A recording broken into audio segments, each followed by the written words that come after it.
Y'all check this out. And before you gasp, before you judge, you better ask yourself what church you're even talking about. Because if you think God's elect are defined by pews, programs, and potlucks, you've already missed the gospel. I'm not here to entertain you.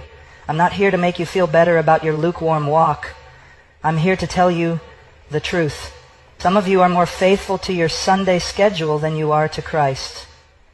And hell will be filled with churchgoers who thought attendance was obedience. Do you honestly believe that going to church once or twice a week somehow makes you right with God? Do you really think the Almighty looks down from His throne and is impressed that you put on a suit, walked into a building, and sang 3 songs before checking your phone during the sermon? Let me tell you something that will shatter every shallow assumption you've been clinging to. God is not fooled by your routine. God is not mocked by your ritual. And God is not glorified by your attendance. He demands your obedience. We are living in an age of religious deception where millions have been inoculated against the true gospel by watered-down sermons, emotional music, and the lie that going to church equals knowing Christ. You sit in a pew. You nod at the sermon. You close your eyes during the prayer. But you leave unchanged. Why? Because your heart is still dead in sin. You're not a follower of Jesus. You're a fan of religious culture.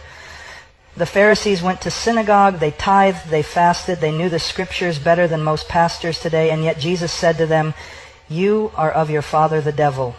Why? Because their hearts were unrepentant. They loved the appearance of holiness, not the reality of it. They clung to the structure but rejected the Spirit. They worshipped God with their lips, but their hearts were far from Him. Sound familiar?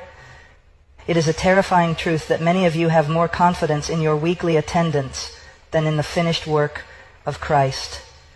You think that showing up on Sunday makes up for the rest of the week you spend in compromise. You believe that because your name is on a church roll, it's written in the Lamb's Book of Life, you are trusting in your religion, not in the Redeemer. And that trust will damn you. Let me say it plainly. The true Christian life is not 1 hour on a Sunday. It is a complete surrender of every part of your being to the Lordship of Jesus Christ. It is the daily crucifixion of self. It is holiness in secret, not performance in public. It is not about what you do in a building.